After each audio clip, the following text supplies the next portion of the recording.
Muy buenas tardes a quienes nos acompañan en esta penúltima sesión de la segunda edición del seminario Larrier a puertas abiertas. Estamos hoy con el gusto de contar con la presencia de dos miembros de la red compartiendo su trabajo en educación rural. En primer lugar, tendremos a Patricio Ledesma y Olvera, de la Secretaría de Educación de Tamaulipas en México. Y la segunda parte de la sesión nos acompaña Macarena Romero desde Argentina. Entonces, pues voy a iniciar diciendo que es muy importante pues que estamos a casi a punto de concluir esta segunda edición y por lo que también quiero decir al inicio de esta sesión que les invitamos mucho a acompañarnos en la última sesión el 19 de septiembre, porque hablaremos de dos proyectos en marcha editoriales, tanto la revista Voces del Magisterio Rural como la revista La River, la revista de la Rier, en donde se publicará en el mes de septiembre un monográfico con artículos de ponencias que se han presentado en este seminario. Entonces, quiero decirlo al inicio porque me parece muy importante contar con la presencia de miembros de la Rier y de público en general que nos sigue el trabajo que hace esta red. Y bueno, para iniciar, quiero leer la semblanza de Patricio Ledesma Olvera. Él, bueno, tiene una experiencia muy importante como docente frente a grupo multigrado durante 7 años, atendiendo diferentes grados en comunidades rurales del municipio de Güemes, Tamaulipas. Él además es asesor técnico pedagógico idóneo en el campo formativo de lenguaje y comunicación con 8 años de experiencia y él está adscrito a la supervisión escolar de educación primaria número 9, ubicada también en el municipio de Güemes, Tamaulipas. Y muy importante, pues él ha sido participante del equipo estatal encargado del diseño del examen de logro educativo de Tamaulipas en el 2017, integrante también intelectual de la coordinación estatal del programa articulado Educación a Distancia, en diseño, estructura y organización. Él también fue responsable de la elaboración de los ficheros de aprendizaje a distancia, Contamos Contigo, del primer ciclo de primaria que fueron distribuidos de manera digital en Tamaulipas en el periodo escolar 2021 para educación a distancia. Y por último, en este resumen, que no es exhaustivo, solo son sus principales rasgos de su perfil, es evaluador nacional en el proyecto de rediseño de libros de texto gratuitos de educación primaria 2021, en el marco del Plan de Estudios 2022 a cargo de la Dirección General de Materiales Educativos de la Secretaría de Educación Pública en México. Entonces, pues Patricio nos expondrá el trabajo titulado El acompañamiento pedagógico de la escuela rural en la nueva escuela mexicana. Y bueno, Patricio, muchas gracias y te dejamos el micrófono.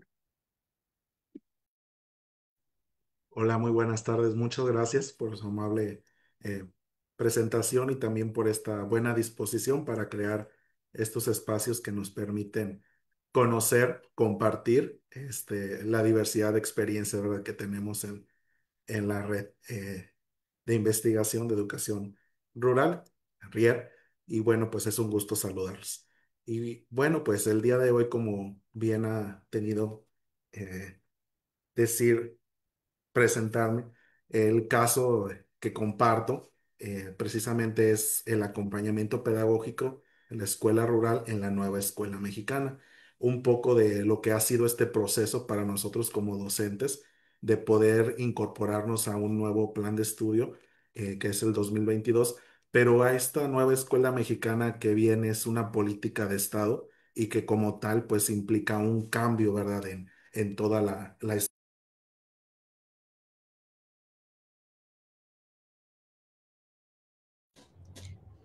Se apagó su micrófono.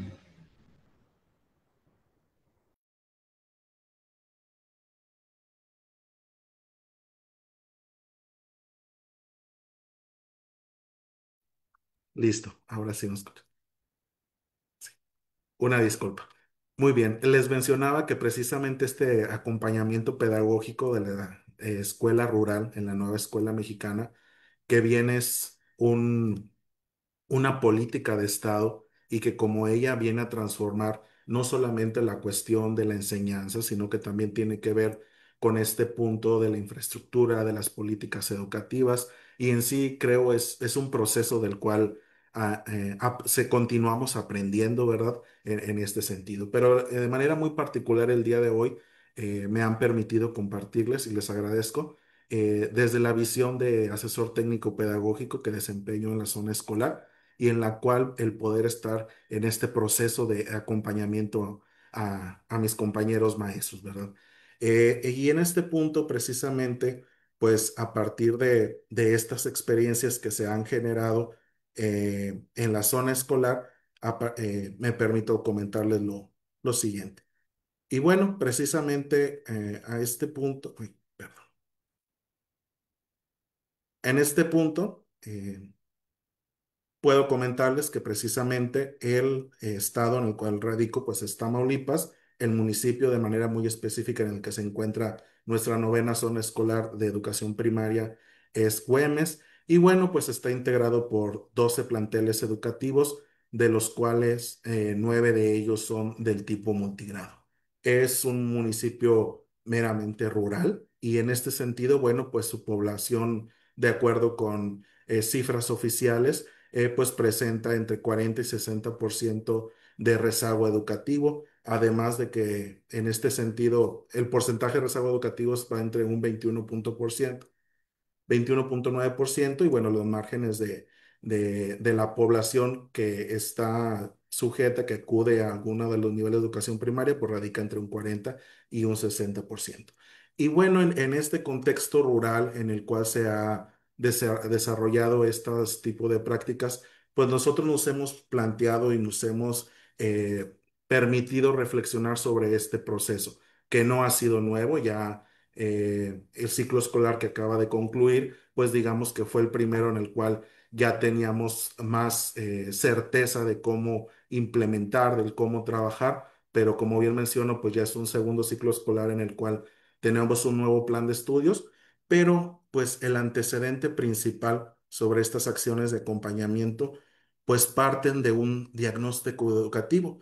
Y en este diagnóstico educativo, este acompañamiento, este apoyo, esta asesoría, pues radica en el poder valorar cuáles son las situaciones en las cuales se está dando esta nueva escuela mexicana y la implementación que ello significa del Plan de Estudios 2022. En este sentido, bueno, para nosotros un primer momento como equipo técnico pedagógico fue el reflexionar sobre qué es lo que teníamos que hacer. Hubo un lapso antes de la implementación del plan de estudios y hablamos de medio semestre, perdón, de un semestre de medio ciclo escolar, en el cual, pues, constantemente hacíamos como ejercicios de simulación. En este caso, la Secretaría de Educación Pública, a través de los consejos técnicos escolares, nos llevaba como a supuestos de qué es lo que se podía hacer, qué es lo que iba a venir, pero no había una certeza. ¿Qué decidimos en ese momento? Pues centrarnos en lo específico, centrarnos en aquello que nosotros considerábamos que los maestros tenían más necesidades, mayor preocupación, que era lo que ellos requerían que nosotros pudiéramos o el cómo podíamos acompañarlos. Entonces, en lugar de estar en esa dinámica durante ese semestre, de estar con posibilidades de lo que iba a ser el nuevo plan de estudios, pues nosotros decidimos crear y acompañar a los compañeros en esta cuestión del desarrollo de habilidades básicas, como se ha definido, porque en algunos cuestiones nos hablaba de aprendizajes fundamentales y demás. Entonces, lo que nos dimos la tarea fue el diseño de instrumentos de evaluación, diagnósticos por grado, ya por fase, respecto a estas habilidades de comprensión lectora, de producción de textos y resolución de problemas razonados. Y en este diseño previo a la entrega, pues también nos dimos a la tarea de acompañar, de regionalizar para poder capacitar a nuestros compañeros. Es decir, a que no podíamos tener a todos en la zona escolar porque pues también habíamos vivido este proceso de post pandemia en el cual nos llevó a identificar alumnos que ya en quinto y sexto grado de educación primaria, pues aún no consolidaban, por ejemplo, la lectoescritura. Entonces, pues era algo que no nos podíamos permitir, ¿verdad? Teníamos que brindar las herramientas necesarias para que se pudiera atender esa situación.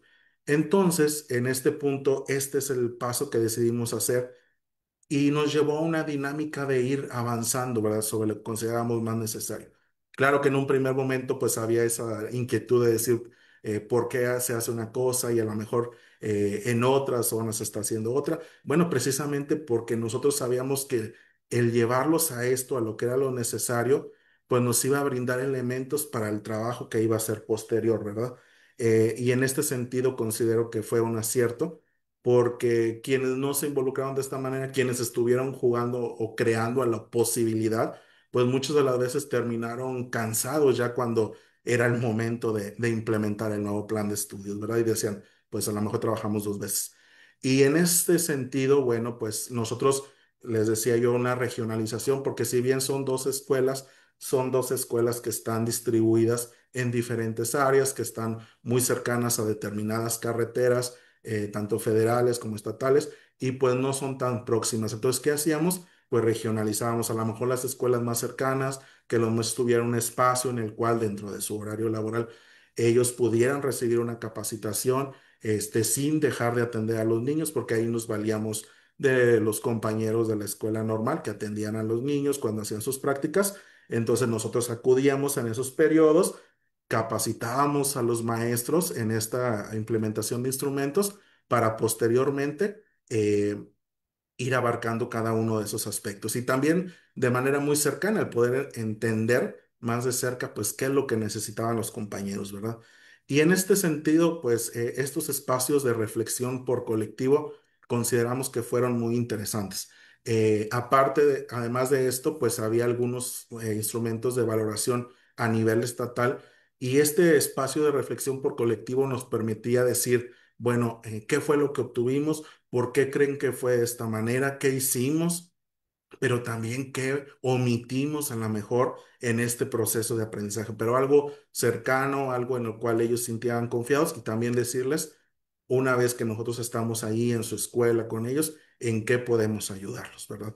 Como equipo técnico-pedagógico. Y eso fueron parte de precisamente estos primeros pasos que nos permiten conocer, bueno, cuál es la situación de nuestra zona escolar para poder hacer frente a esta nueva dinámica de trabajo y lo que implica la implementación del plan de estudios y la nueva escuela mexicana. En este preciso punto, en cuanto a la evaluación diagnóstica de la supervisión, pues nos permite definir lo que ahora conocemos como el programa de mejora escolar, ¿verdad? Pero a nivel zona. Es decir, cada uno de los centros escolares tiene su programa, pero pues nosotros tenemos esa obligación de crear uno a nivel supervisión, ¿verdad? Para poder englobar esas situaciones tanto de fortalezas como de áreas de oportunidad que tenemos que atender. Y en este sentido, pues también se prioriza la atención a las escuelas que más lo requieren, sin importar cuál sea su organización. Siempre aquellas que muestran mayores necesidades, bueno, en el acompañamiento, en el poder estar más cerca de ellos para poder apoyar.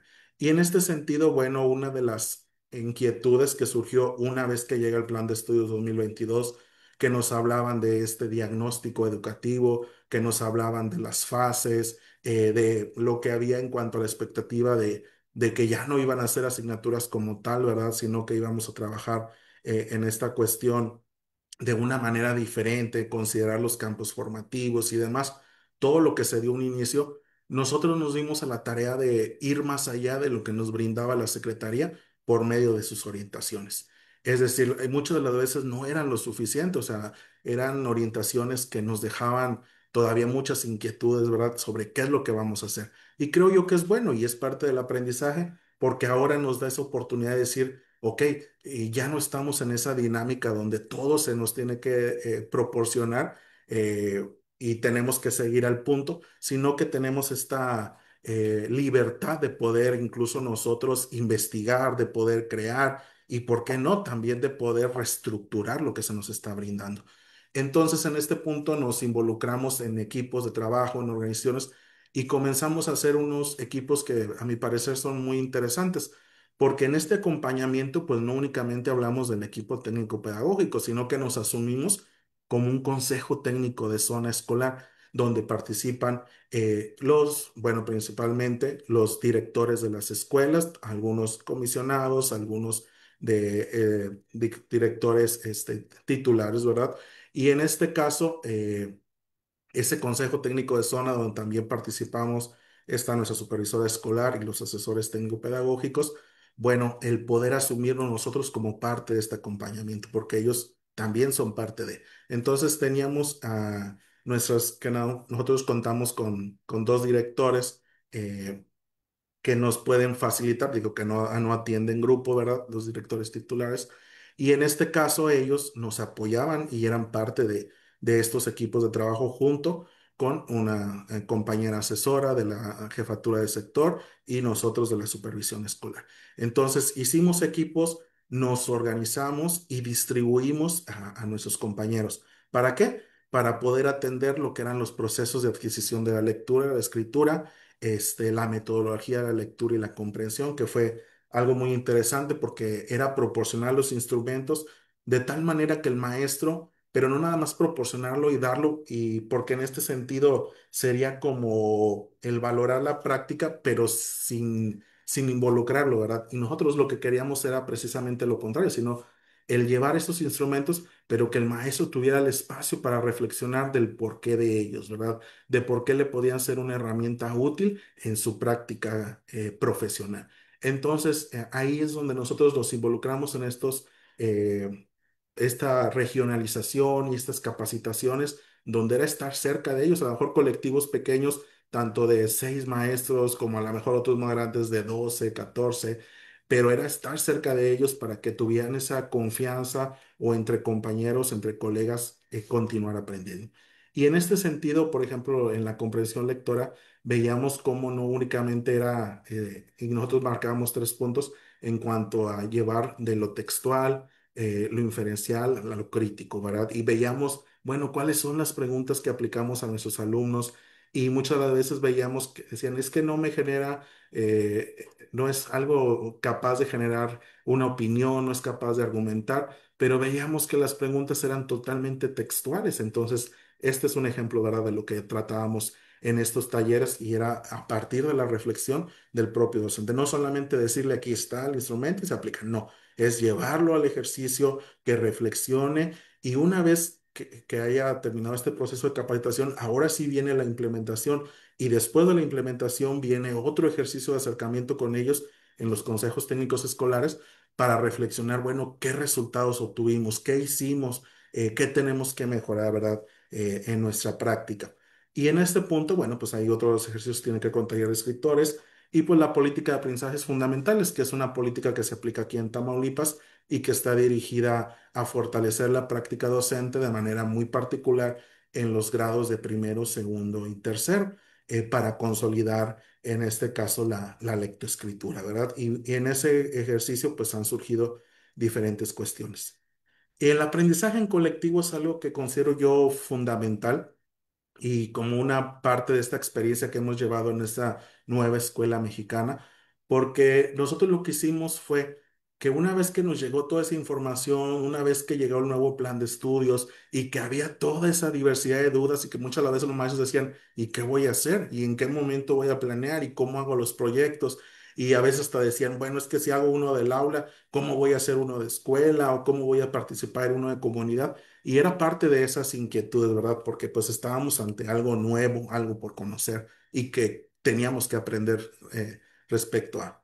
Y en este punto, precisamente el aprendizaje en colectivo, nosotros lo que hicimos fue, ok, vamos, nosotros pues como supervisión escolar siempre tenemos que estar un paso adelante, siempre tenemos que ver más allá de lo inmediato, porque al final del día, así como el maestro tiene en consideración a su grupo, y conoce a cada uno de sus alumnos y sabe cuáles son sus fortalezas, sus áreas de oportunidad y muy particular sabe qué tiene que hacer por cada uno de ellos, pues nosotros eso mismo tenemos que hacer, pero por todos nuestros maestros de la zona escolar, ¿verdad? Es decir, ¿cómo podemos hacer para que la mayor parte de ellos, para que todos ellos tengan acceso a estas capacitaciones y poco a poco se vayan involucrando en nuestros procesos de aprendizaje. Y lo que hicimos fue organizarnos por fases. Es decir, en este punto, pero aquí entraron todos. Primero empezamos nada más maestros titulares en un primer ejercicio y ya posterior se fueron incorporando todos los maestros que eran partícipes o inscritos en la escuela. Y entiéndase que en este caso nosotros son los maestros titulares, los maestros que imparten la clase de inglés, quienes son de educación física y en el caso de USAER, que es para atender ya digamos maestros más especialistas para atender algunos alumnos con discapacidad, en donde las hay, pues también son parte de este colectivo. Entonces, todos ellos, no nada más los maestros titulares, eran parte de estos aprendizajes en colectivo. ¿Que a qué nos llevaban? El plan de estudio nos decían, bueno, teníamos que aprender a lo mejor algunos términos, teníamos que ir viendo nuevos conceptos, terminología y demás. Bueno, vamos a verlas en este espacio, pero también vamos a ir conociendo proyectos que los maestros iban desarrollando, pero desde una visión de decir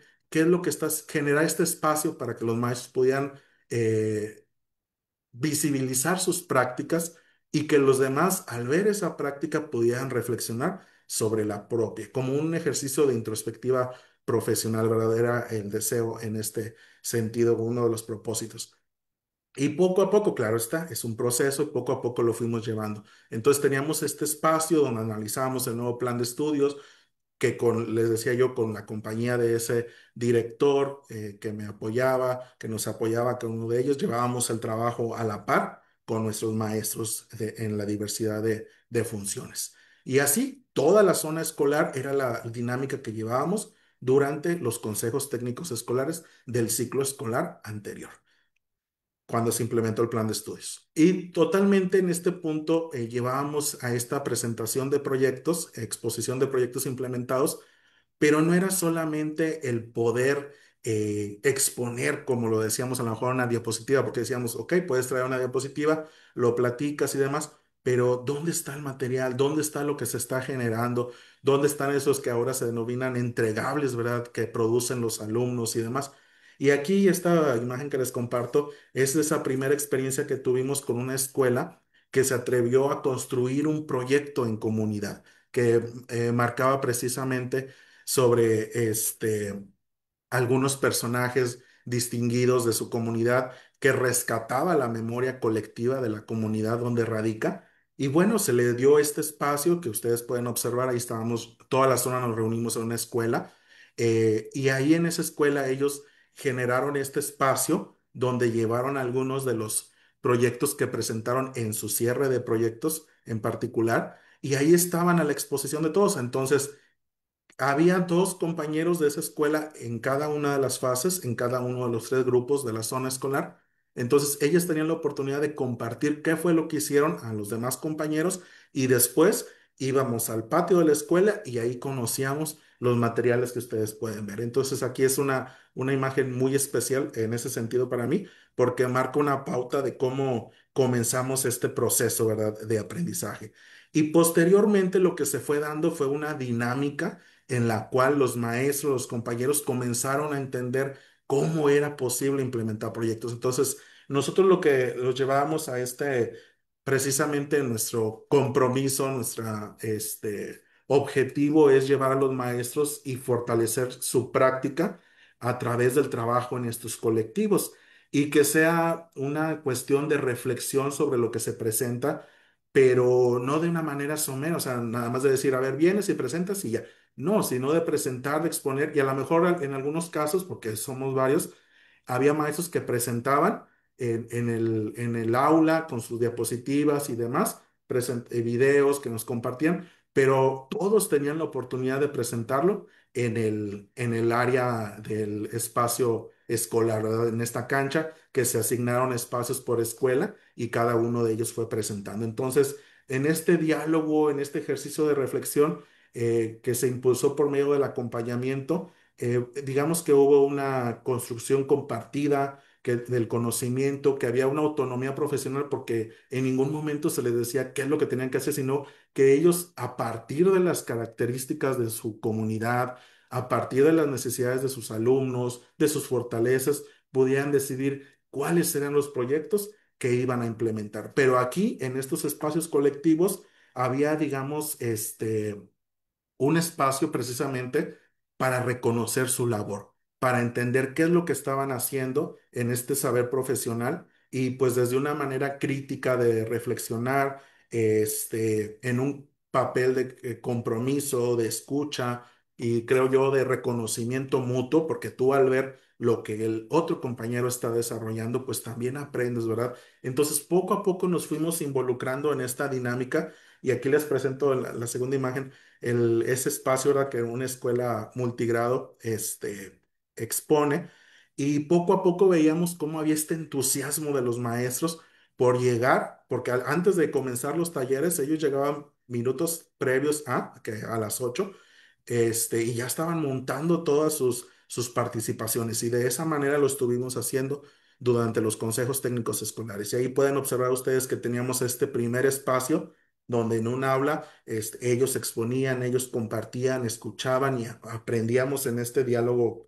y reconocimiento mutuo y posteriormente venía esta exposición, ¿verdad? Y por ejemplo, aquí los compañeros que están participando es una compañera de educación especial y acá es un compañero de la asignatura de inglés. Entonces, todos tenían este espacio, todos teníamos algo que aprender, todos teníamos algo que compartir y poco a poco se fue dando esta dinámica. Entonces, para mí fue algo muy valioso, creo yo que es en este sentido ahora que nos hablan de comunidades de aprendizaje, cómo poco a poco nos llevan hacia, creo que estamos en un proceso de aprendizaje mutuo en el cual precisamente vamos a reflexionar y a construir. Y bueno, pues está el Consejo Técnico Multigrado, que en este caso, pues es otro espacio para compartir y exponer proyectos, porque una vez que teníamos este espacio de compartir, que era previo al receso y posterior al receso, cada uno de ellos regresaba a sus colectivos escolares para ahora sí, vamos a ver, ya vimos ya qué fue lo que hicieron los demás compañeros, qué podemos hacer nosotros para poder construir. Y en este sentido, bueno, viene una revisión de libros de texto, viene una planeación por proyectos, es decir, el espacio del taller multigrado y en el caso de los demás colectivos escolares era decir, qué vamos a hacer el mes que sigue, qué es lo que podemos definir, qué es lo que podemos construir y ahí ellos tenían total libertad de elegir las temáticas a abordar. En el seguimiento al trabajo de aula, pues una vez que veíamos estas presentaciones, estos proyectos, pues había una observación de la práctica, un desarrollo de estrategias didácticas, una observación y reflexión sobre la práctica docente, en el caso entre pares, y un diálogo profesional reflexivo, individualizado y en colectivo, ¿verdad? Una vez que veíamos cómo se iba desarrollando, bueno, pues dábamos el acercamiento a las escuelas, pero de manera muy particular a algunos de nuestros maestros. Y a algunos de estos maestros íbamos acompañados de nuestros directores técnicos, que también eran parte de. Y dentro de las estrategias que les decía, pues como asesor técnico pedagógico, inicié el ciclo escolar en ese precisamente donde se desarrolla el plan de estudios 2022, también con la participación de esto que ha sido una nueva dinámica que es la clase muestra. Pero no inicié en este caso para poder mostrar a los compañeros cuáles eran las opciones que había en cuanto a la política de aprendizajes fundamentales, de los materiales, de las opciones que teníamos para desarrollar en esta clase. Y esta primera clase fue muy particular porque, bueno, fue la política de aprendizajes estaba diseñada como muchas estrategias nacionales, pues para los grupos unigrado. Pero nosotros dijimos, pues nosotros somos multigrado, entonces tenemos que desarrollar una sesión de clase que responda a nuestras necesidades. Y esa sesión diseñada y abordada por su servidor, pues fue en un grupo multigrado conformado por primero, segundo y tercero de una de nuestras escuelas que también pues era de las que digamos tenía un mayor requerimiento de atender a los niños en este proceso de lectoescritura. Entonces voy a la sesión de clase se videograba y posteriormente es expuesta a los compañeros. Incluso de esta sesión he tenido una participación en la revista Voces, que encabeza el maestro Guadalupe, y también en este caso, este, para poder llevar espacios de aprendizaje, el maestro Manuel también, que son quienes están al frente de un gran equipo que nos permite compartir ese tipo de experiencias. Está en la página de la RIER, por si en algún momento les invito a conocer la revista que lleva 13 ediciones y hay situaciones de aprendizaje muy interesantes, ¿verdad? Entonces, esta clase muestra, marca esa pauta, digamos, de decir, no es nada más es el llevar y el generar espacio, sino también el ser partícipe y el estar ahí en la situación real, el conocer a los alumnos, el poder llevar nosotros ese espacio para poder aprender y que el maestro diga, aquí están, que siente esa cercanía de parte de, en este caso, pues del asesor técnico pedagógico, ¿verdad? Y en este punto llegamos a la evaluación, el cómo llevar a cabo este cierre de proyectos y aquí hemos tenido diversidad. ¿Por qué? Porque nos maneja estos proyectos que son del aula, como les mencionaba, a nivel escuela o en comunidad. Y aquí en la imagen tenemos uno que se desarrolló en comunidad y hemos visto que los maestros poco a poco se han ido involucrando en este proceso. Hay unos proyectos de aula muy interesantes. Está uno de una compañera. Lisette, que llevó a cabo una revista con acompañamiento de sus alumnos de primer y segundo grado. Ese fue un proyecto del aula, al igual que otra compañera que fue Sujei, que llevó un horno panadero y tiene esa experiencia. Tenemos escuelas, como lo es en la de la imagen, que es la Félix Tomelloso, que llevó una comunidad, en este caso, un proyecto en comunidad donde estas danzas autóctonas fueron el motivo para el aprendizaje y a partir de ahí, pues se generaron situaciones, se construyó un proyecto en el cual la escuela valora esta identidad cultural y la genera para generar el aprendizaje, ¿verdad? Tenemos otro proyecto también que es a nivel escuela, en el cual se rescata digamos, la riqueza de nuestro municipio de Güemes, que es la Escuela Primaria Ascensión Gómez, y en ella, pues ellos rescataron qué es lo que se produce, porque es una zona citrícola, pero también una zona donde hay plantio de mangos, y ellos, cada uno de los grados, fueron rescatando esos datos tan interesantes en proyectos, pero al final como escuela hicieron una presentación. Y en estos espacios pues nos vamos dando cuenta cómo los maestros van entendiendo qué es esta nueva escuela mexicana. Y bueno, en nuestro estado se llevan a cabo las ferias de aprendizaje y ahí tenemos una de ellas que muy destacada de la escuela primaria Miguel Hidalgo y Costilla, en la cual hubo una participación en comunidad y fue una feria de aprendizaje muy especial porque aquí se involucró lo que aquí en México es preescolar y telesecundaria, que también son rurales, que también son multigrado en esa comunidad. Entonces, la escuela fue el espacio donde la educación básica celebró los aprendizajes. Y ahí vemos una imagen de ellos, ¿verdad? ¿Cuáles son los desafíos que tenemos en el acompañamiento? Pues principalmente da prioridad, tiempo y espacio al aprendizaje entre pares, que esto sea una constante, el atender los contenidos y PDA matemáticos, que en este plan de estudios 2022 pues hay considerables áreas de oportunidad al respecto, ¿verdad? Pero que creo yo se van a ir atendiendo y construyendo. Otorgar un seguimiento continuo y permanente a los acuerdos establecidos en los talleres y visitas, o sea, esto de seguimiento es una constante, ¿verdad? Un reto. Y bueno, en la supervisión tenemos el realizar cuestiones de evaluación, pero decimos, no es nosotros le llamamos evaluación, pero no es como que tan estricto o sin sentido alguno, sino es como que en esta cuestión de problematización y de decir cómo estamos, qué tenemos, qué necesitamos y en qué podemos ayudar. Y una reflexión final sería precisamente, con esto cierro mi participación, que el aprendizaje entre pares tiene mayor éxito en el proceso de enseñanza-aprendizaje, siempre y cuando como acompañantes tengamos esta capacidad de generar, de reconocer la labor de nuestros compañeros y que haya un compromiso, que haya una escucha activa, un reconocimiento mutuo en precisamente, en en cuanto a la diversidad de aprendizajes y de manera muy especial un interés genuino. O sea, sí tiene que haber de parte de ellos, tenemos que generar las condiciones para que ellos comprendan y se interesen y vean que lo que se está proponiendo tiene un sentido y fortalece su práctica. Y bueno, pues el cierre de proyectos, por último, que es algo que nosotros tenemos como zona escolar, nos genera esos espacios, porque esos espacios que ustedes veían de exposición después dio pie a la creación de lo que nos denominamos cierre de proyectos a nivel zona escolar, donde se presentan los mejores proyectos de la zona que se han desarrollado durante el ciclo escolar. Pero es una presentación muy particular porque es en un momento donde se brinda voz a los actores principales de este proceso, que son los alumnos. Entonces, ellos exponen, ellos presentan y ellos dan a conocer qué es lo que han aprendido en su escuela, ¿verdad? Entonces, de esta manera concluyo y les agradezco la amable escucha que me han brindado. Y bueno, pues concluyo mi participación. Muchísimas gracias, maestro Patricio, por lo que nos ha compartido.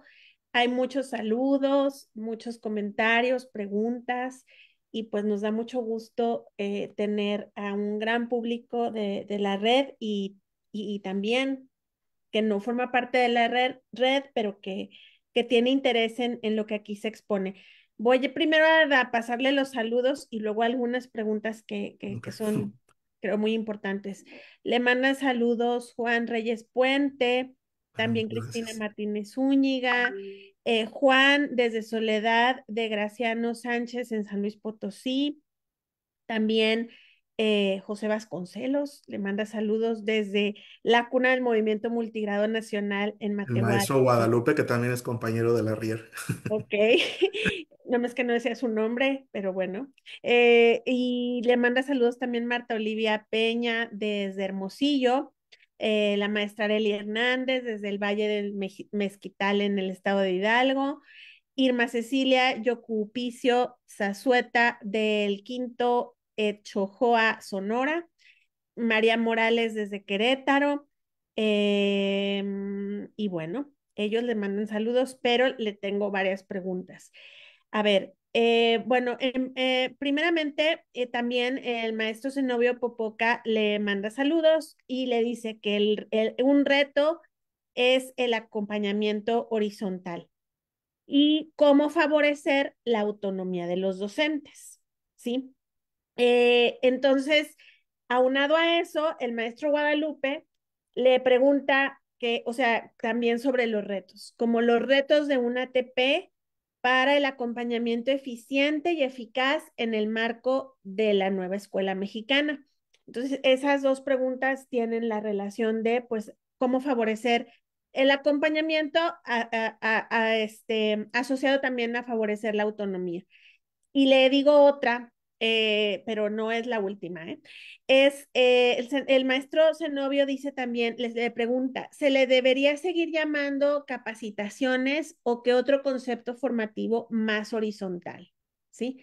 Esa sería una segunda, digamos, pregunta de este bloque y luego le hago otras. Entonces, si gusta responder esta, maestro Patricio, y luego le hago otros dos bloques de preguntas para administrar más o menos el tiempo. Sí, claro que sí. Muchas gracias a todos, por sus saludos. Son bien correspondidos. Me alegra que estén atentos, ¿verdad? A lo que la red tiene a bien compartir y agradezco una vez más el espacio. Y bueno, en este sentido, pues, ¿cuál es el reto como en este sentido del acompañamiento, ¿verdad? Como asesor técnico pedagógico? Y creo que el reto, desde mi perspectiva profesional, y lo voy a contar desde lo personal, ¿verdad? Tal vez no tanto tan riguroso en cuanto a determinada metodología, además. Desde lo personal considero que el gran reto es el generar confianza, el que el maestro te reciba en su aula, que se sienta tranquilo de abrir la puerta de su aula, en este sentido figurado, ¿verdad? Y de recibir, de escuchar y sobre todo de tener en consideración las sugerencias que nosotros podemos brindarles. ¿Cómo se puede construir? Pues creo yo que con el trabajo constante. Un trabajo constante que en este punto considero yo centre esta comunicación en el diálogo, ¿verdad? En el diálogo efectivo, en un diálogo cercano, porque al final de cuentas nosotros como asesores técnicos pedagógicos, acompañantes, somos parte de la supervisión escolar, pero nuestra tarea es netamente pedagógica. No tenemos como, a lo mejor, y eso nos da un espacio, desde lo personal lo considero, porque no me ven como la figura que a lo mejor puede ser el supervisor escolar o el director, que ya tiene que tomar otros puntos, que tiene otros intereses, ¿verdad? Que tiene otra perspectiva. O sea, lo mío es centrarme en el aprendizaje y decirle a mi compañero, aquí estoy. Y esta sugerencia que te hago es porque quiero que mejores en tu práctica, ¿verdad? Y no solamente el entregarle, sino el demostrarle. Y por eso yo les hablaba de la clase muestra, ¿verdad? Porque pude haber leído, decía la maestra, fíjese maestra que nos llegó este material y nos dan estos libros y nos dice que los niños y que usted los organice así. ¿Cómo era esa aula de la que yo les hablo? Pues era un aula donde el grupo de primero tenía su pizarrón y miraban hacia el lado derecho. Al fondo estaban los de segundo y ellos de espalda a la maestra. Entonces la maestra se distribuía en esos 3 grados, ¿verdad? Y eran 3 momentos y había 3 pizarrones. Eso no es un grupo multigrado. En algún momento escuché al maestro Guadalupe, que también tiene a bien hacerme la pregunta, igual que el maestro Novio, y lo escuchaba decir en este sentido de que pues no por estar se es, ¿verdad? No por estar en un grupo que es definido como multigrado, pues ya es multigrado. ¿Qué tiene que ser para que sea multigrado? Pues tiene que haber este espacio y esta convivencia y esta comunicación. Y creo yo que es un reflejo también de lo que hay en la comunidad, en la cual nosotros vemos que los niños, pues en una comunidad, viven hasta 3 familias en un mismo terreno y son primos y comparten y el más pequeño aprende de sus demás compañeros y hay esta cercanía, ¿verdad? Entonces, eso lo tenía que llevar yo también al aula. Entonces, ¿qué fue lo que hice en esta clase? Única, claro, a la maestra se le dice, maestra, me permite su grupo para desarrollar una sesión. La maestra tuvo a bien porque sabe que cuál es mi intención, ¿verdad? Eso es importante. Se genera el espacio, pero era ir y vamos a ver qué rescatamos. O sea, no fue como que hubo un ensayo o cercanía, no, vamos a la realidad y lo que se grabe, ¿verdad? De esa sesión y como surja, a lo mejor se me descontrola el grupo, a lo mejor, bueno, pues va a ser una oportunidad de aprendizaje, ¿verdad? Pero fue demostrarles que lo que yo les iba a brindar durante el ciclo escolar, yo me estaba poniendo como ejemplo de que era posible hacerlo. O sea, ya no era el asesor que nada más viene y te dice y te da consejitos y se va. No, es el asesor que viene, que está cerca de los niños, que sabe que Juanito es el que a lo mejor es más activo. Bueno, a Juanito le encanta andar recorriendo el aula. A Juanito me va a ayudar a repartir el material. Allá está el otro, María. Bueno, María me va a ayudar a hacer esto. Y así cada uno de ellos, ¿verdad? Y a lo mejor aquí cerquita tengo que tener a Rodrigo y tengo que tener a Fernanda, porque a lo mejor ellos requieren de más atención, ¿verdad? Y así, pero vaya, ya los identificas. ¿Cómo los sientes? Creo yo que cuando vas a una escuela y los niños te reciben y te abrazan, es porque te conocen, ¿verdad? Entonces ya no eres tan ajeno a esa escuela. Y creo yo que eso es una satisfacción. Y respondiendo a la pregunta del maestro, dentro de todo esto personal, pues creo yo que con llevar al centro el diálogo profesional, ¿sí? De cerca. Y recálculo de profesional, porque yo se los digo mucho a los maestros, somos evidencia, todos son profesionistas porque todos recibimos el título, pero profesionales, pues los que le ponen un extra, ¿verdad? Eso también se lo aprendió el maestro Guadalupe. Y nos decía, en esta cuestión del ser profesional, de decir, ok, somos dos maestros que vamos a dialogar, independientemente de cuál función tengamos, somos dos compañeros que estamos interesados en que este grupo de alumnos supere tales dificultades, pero que este grupo de alumnos tiene este potencial que tú ya has descubierto, perdón, ya estoy en el error, descubierto y que has potencializado. Entonces, ¿cómo podemos nivelar? ¿Cómo podemos crear? Y creo yo que va a llevar al centro el diálogo, la reflexión profesional. Siempre impulsando un acompañamiento, creo yo, compartido, porque donde hay también escuelas unigrado, pues tener cerca al director y que el director también vaya y conozca a sus maestros y lo hago con una de las escuelas que es de organización unigrado, ¿verdad? Este, ahí con la compañera que es directora le digo, bueno, ¿qué te parece si tú atiendes tal grupo y yo atiendo a tú atiendes, por ejemplo, segundo, yo atiendo a los dos maestros de tercero? Ah, ok, y ya vamos, nos acercamos con ellos y cómo te fue, qué hiciste, pero ya ella está comprometida y ella sabe qué es lo que tiene que hacer y conoce y eso nos permite también proponer, ¿verdad? Entonces ya no es la figura del director ausente y que nada más está en lo administrativo y ya es la del asesor que viene de vez en cuando, sino del que está un poco más cercano, que claro, hay áreas de oportunidad. ¿Por qué no capacitación? A lo que preguntaba nuestro querido maestro Zenobio.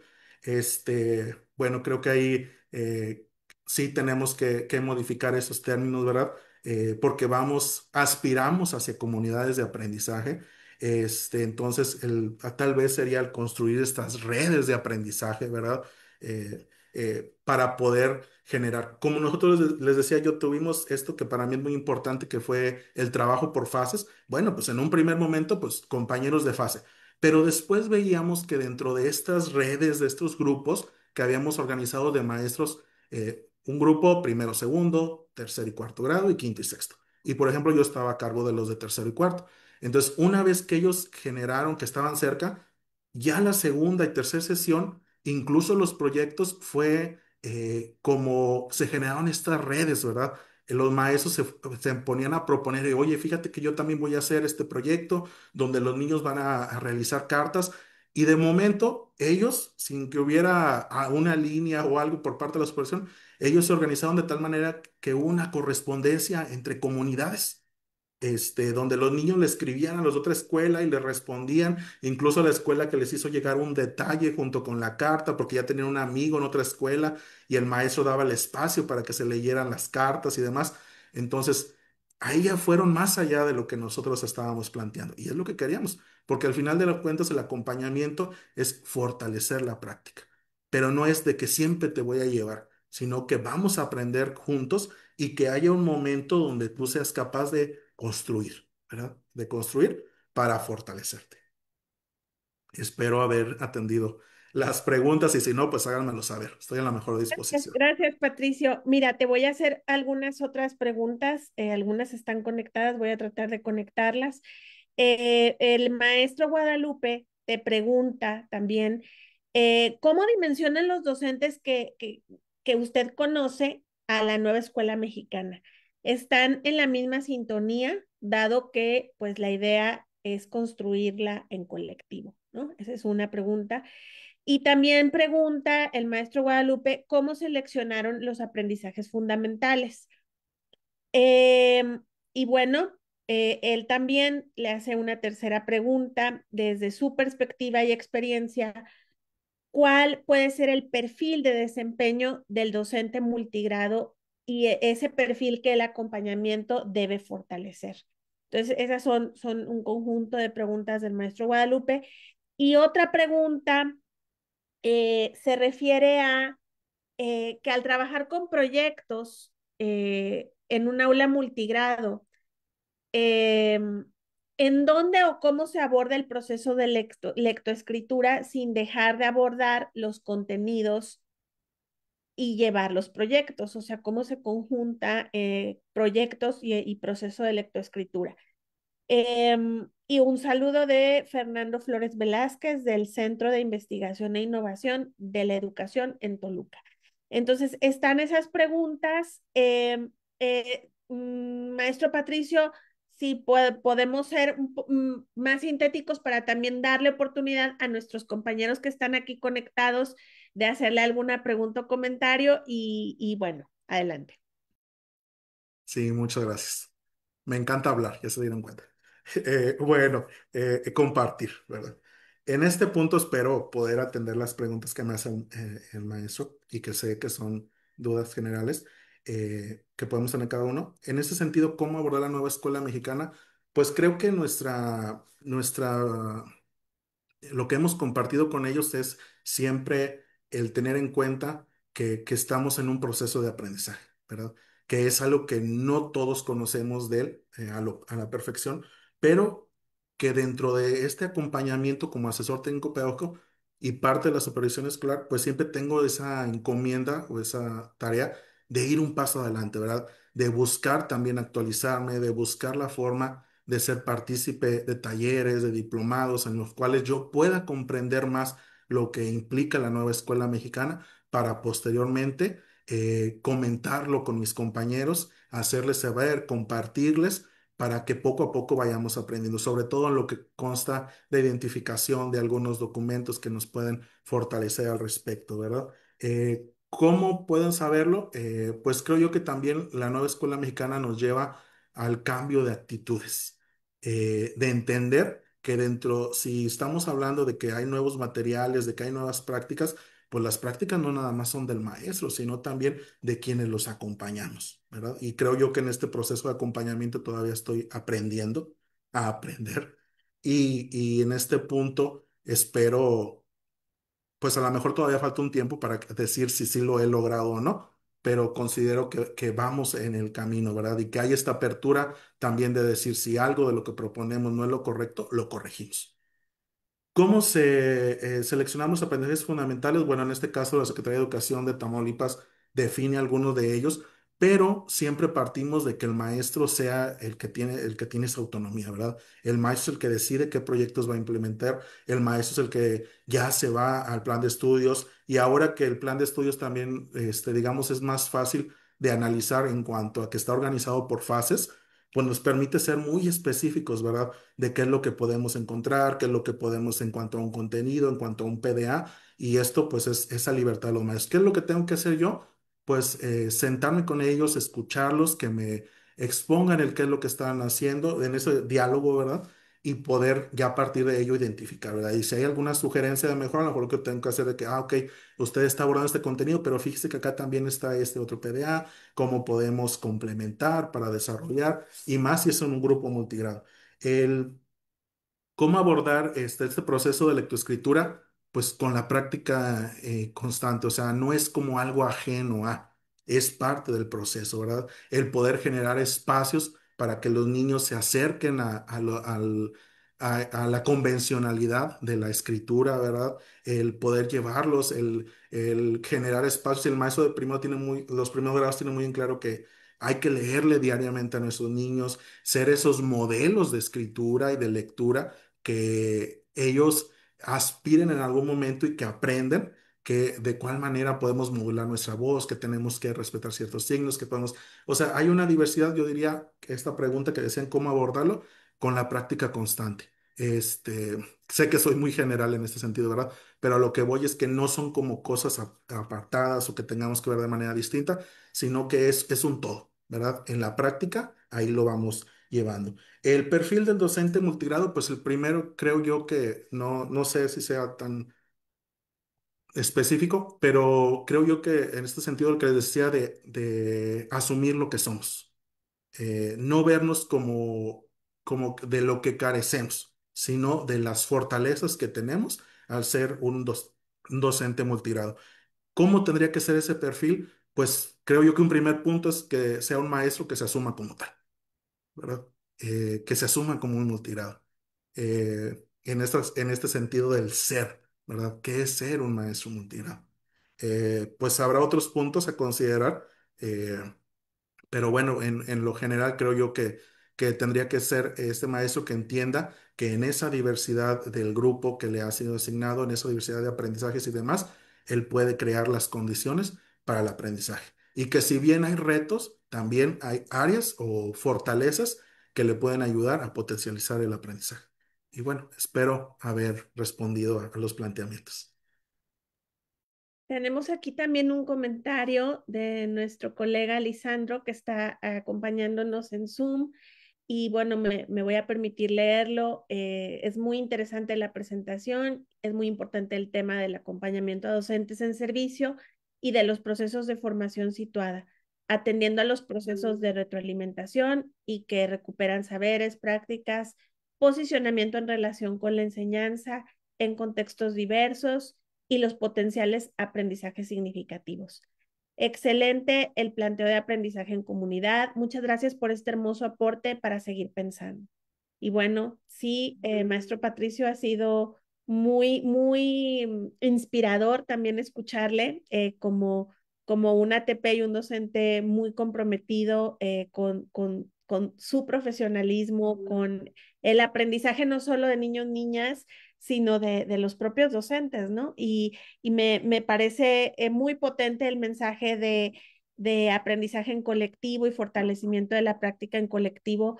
Creo que son experiencias muy, muy importantes de ser compartidas y porque son inspiradoras y porque ponen también el dedo en la llaga en mucho de lo que necesitamos en los sistemas educativos, ¿no? Como procesos más horizontales y autónomos y creativos y profesionales. Le agradecemos muchísimo, maestro Patricio, por todo lo que nos compartió. Y bueno, gracias a todos los que virtieron aquí sus comentarios, sus preguntas. Y vamos a pasar a la segunda parte de esta sesión. Entonces le doy la palabra a Itzel Cabrera para que modere. Gracias. Hola, muy buenas tardes. Yo soy Itzel Cabrera y voy a estar ahorita moderando la segunda sesión. Gracias, Lupita. Gracias al maestro Patricio por esta presentación. Y bueno, ahora estaremos escuchando la segunda presentación de esta sesión, experiencias formativas de jóvenes isleños en la continuidad de estudios secundarios Río Paraná de Rosario, Argentina. Y esta segunda presentación nos la va a compartir Macarena Romero Acuña. Ella es licenciada en Antropología por la Universidad Nacional de Rosario y doctora en Estudios Sociales de América Latina por la Universidad Nacional de Córdoba, con especialización en Antropología y Educación. Ha sido becaria doctoral y postdoctoral del Consejo Nacional de Investigaciones Científicas y Técnicas. Ha realizado una formación postdoctoral en Ecología Política, Poéticas Ambientales y Luchas Sociales. Ha sido también docente en nivel universitario con una trayectoria de más de 10 años. Asimismo, participó en cátedras de problemática antropológica y antropología económica de la carrera de profesorado y licenciatura en antropología de la UNR, Universidad de Rosario. Estuvo a cargo de las materias de epistemología de la Universidad de Concepción del Uruguay y problemática antropológica de la Universidad Autónoma de Entre Ríos. También ha dictado seminarios de investigación en la maestría en pedagogía y el doctorado de estudios sociales de América Latina y el doctorado en trabajo social de la Universidad de Rosario. Asimismo, dirige la línea de investigación Educación en contextos rurales, problemáticas históricas y emergentes del doctorado en educación de la Universidad de Rosario. Pues bienvenida, Macarena, nos da mucho gusto tenerte aquí en esta penúltima sesión y pues cuando tú quieras empezar, adelante. Muchas gracias.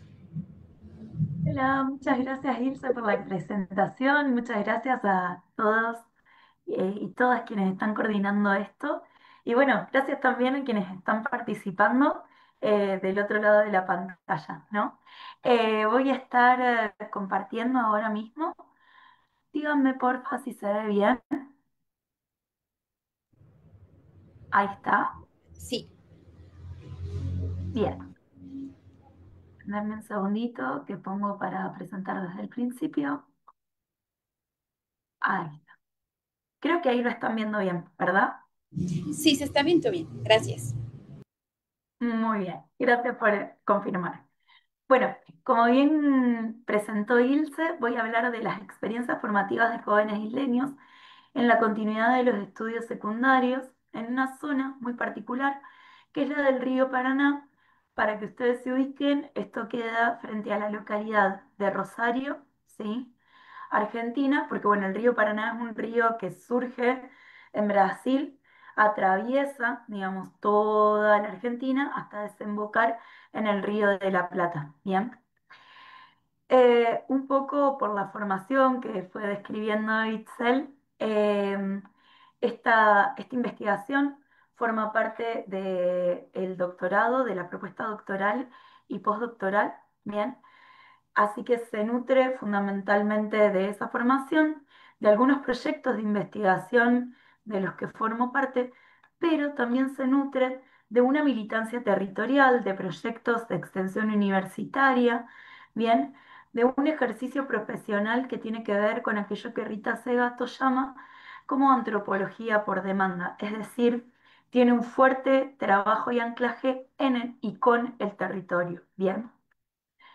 Dentro de la perspectiva teórico-metodológica de la cual realizó la investigación, bueno, hay una comprensión exhaustiva de las experiencias desde una perspectiva relacional dialéctica, es decir, ir al campo, volver a analizar, volver al campo, volver a analizar, bien, y esto tiene que ver con poder ir nutriendo hacia adentro, ¿sí? Y hacia afuera los procesos y las configuraciones locales, ¿sí? De la problemática de estudio.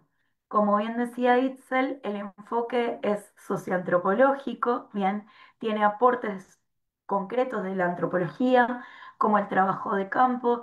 Es una investigación que comenzó en el año 2016, o sea que tiene casi 10 años de trabajo, de reflexividad, de escritura, de ir al territorio. Y bueno, también de trabajo interdisciplinario, ¿no?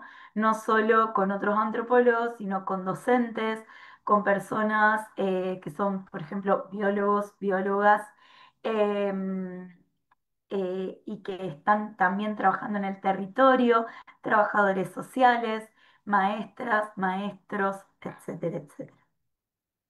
Para contarles un poquito, ¿sí? Acerca de qué supone, ¿sí? Estas zonas de islas y esta escuela y estas escuelas.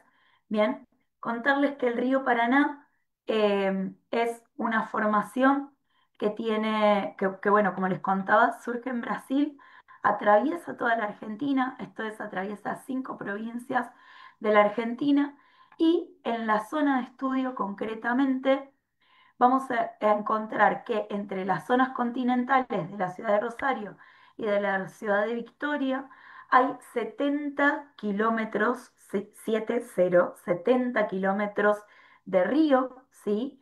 Estos 70 kilómetros de río tienen distintas zonas de islas y dentro de estas islas hay distintos formatos de escuela. Bien, hay 4 escuelas que están construidas sobre pilotes, es decir, escuelas que están en altura, y esto tiene que ver con el ciclo hidrológico que tiene el río Paraná, de crecientes y bajantes, es decir, hay momentos en que las escuelas no tienen patios, simplemente es ese edificio en altura. Bien, hay otras 5 escuelas, ¿sí? Que tienen el formato de escuela foliotante, ¿sí? Que es esta imagen que podemos ver acá, que son barcos escuelas, ¿sí?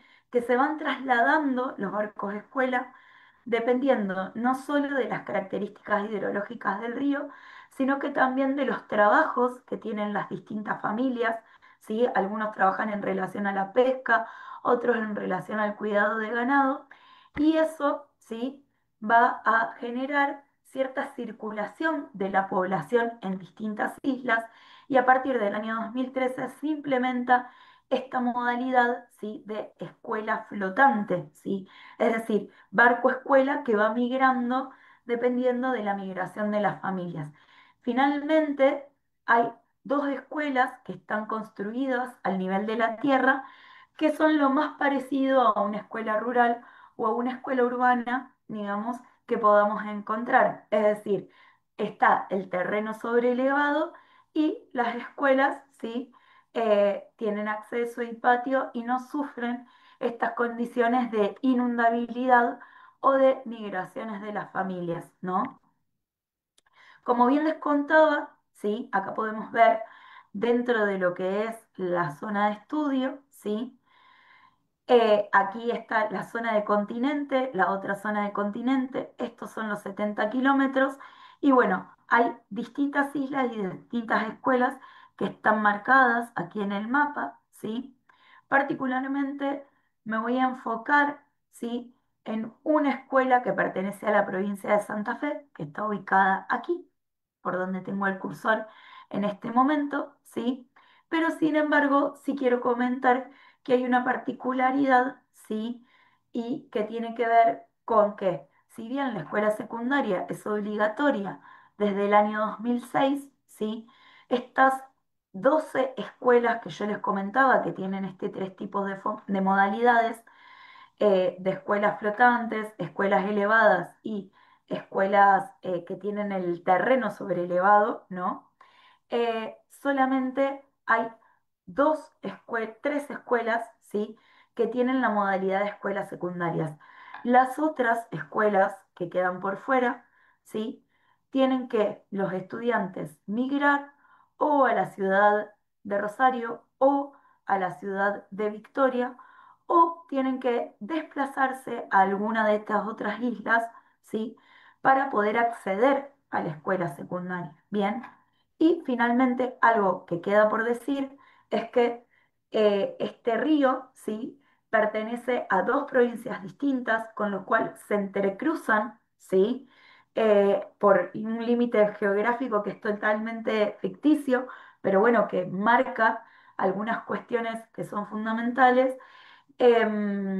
como por ejemplo la localización de los estudiantes y la migración y dónde quedan inscriptos en cada provincia. Bien, esto supone que la escuela que ha quedado perteneciendo a provincia de Santa Fe al día de hoy carece de posibilidades de que los estudiantes puedan continuar los estudios, teniendo que migrar de provincia los expedientes de los estudiantes, ¿sí?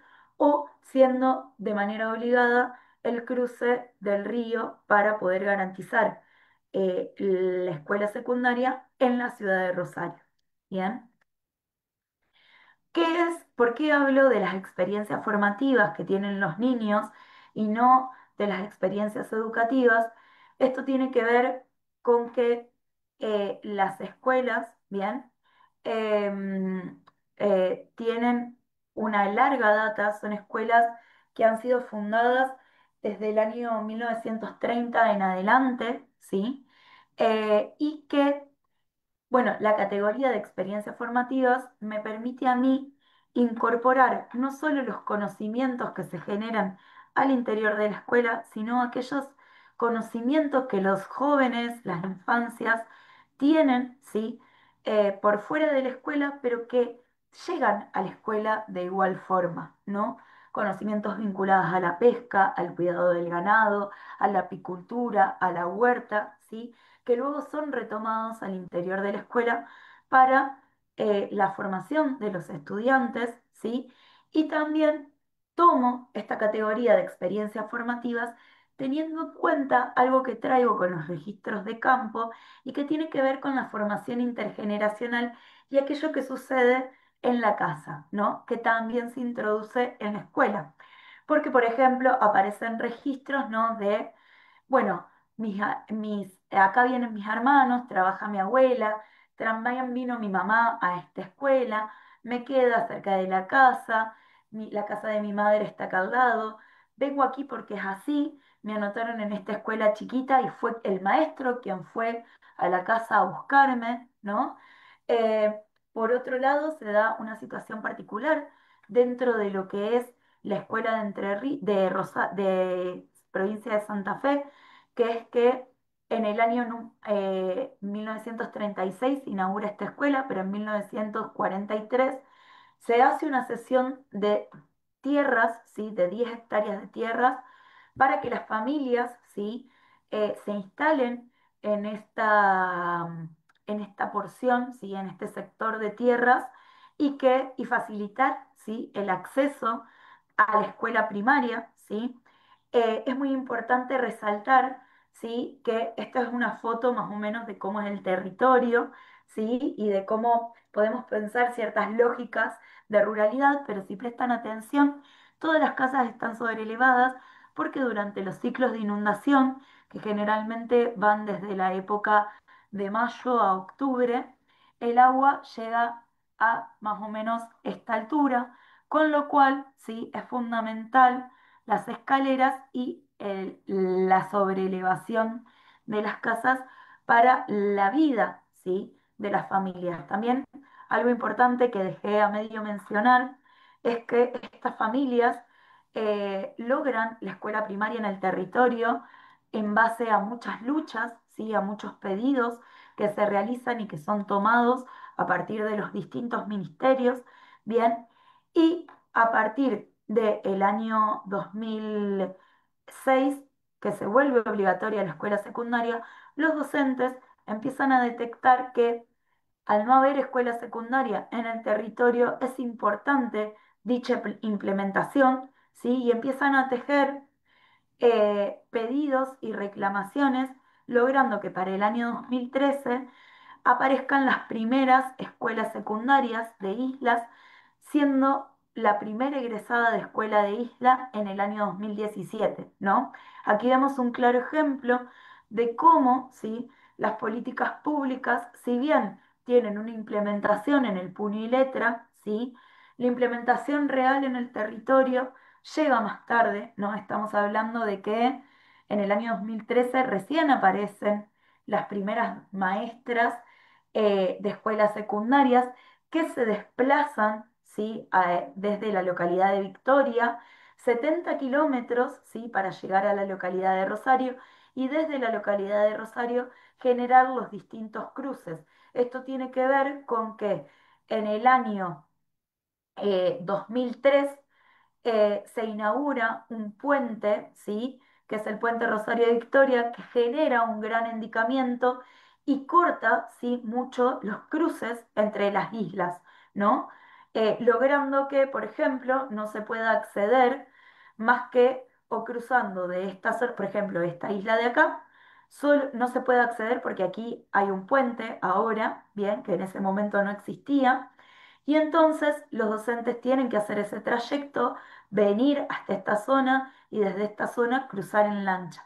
Bien, algo más que quiero resaltar, ¿sí? Es que estos docentes viven en la escuela de lunes a viernes, ¿sí? Todas las escuelas tienen una casa escuela, son directores con directores con grado a cargo, es decir, en su mayoría son escuela de personal único, bien, y tienen la modalidad del multigrado, bien, atendiendo aproximadamente por escuela va variando, pero entre más o menos las que menos tienen serán 7 a 9 estudiantes, las que más tienen 22 a 25 estudiantes, ¿sí? Es muy importante, ¿sí? Y esto lo quiero resaltar, ¿sí? Cómo en esta escuela particular de provincia de Santa Fe, que al día de hoy no tiene escuela secundaria, estamos hablando casi 20 años después, ¿no? Al día de hoy no tienen, ¿sí? Escuela secundaria en el territorio, ¿sí? Es importante rescatar, ¿sí? Que todos los años se hace un acta, bien, en donde se renuevan los permisos de habitación de las familias. Estas actas se generan al interior, ¿sí? De la cooperadora escolar, con participación de supervisores de escuela, bien, con participación de directivos con grado a cargo y familias que forman parte de esta cooperadora, bien. ¿Y esto por qué es importante? Porque los antecedentes de construcción y de lucha por la ampliación, en principio, de escuela de primaria que iba de primero, segundo y tercer grado, luego luchas de ampliación para lograr el séptimo, o sea, que la escuela llegue a finalizar el ciclo primario, ¿bien? Hasta el séptimo grado, bien, estos antecedentes llegan, ¿sí? A quienes hoy habitan esas escuelas, es decir, a los jóvenes. ¿Y por qué hablo de jóvenes en escuela primaria? Pues bueno, porque al encontrarse con que no tienen escuela secundaria, ¿sí? De fácil acceso, en general, cuando los eh, niños jóvenes están en quinto, sexto grado, ¿sí? Al no tener perspectiva de continuidad en sus estudios, bien, empiezan a trabajar, ¿no? Y empiezan ya a tener cierta vida, ¿sí? Juvenil, ¿no? Y sucede en este territorio, ¿sí? Que más o menos los jóvenes cuando llegan al séptimo grado en Argentina tienen entre 12, 13 años, ¿bien? Algunos con 14 años, ¿sí?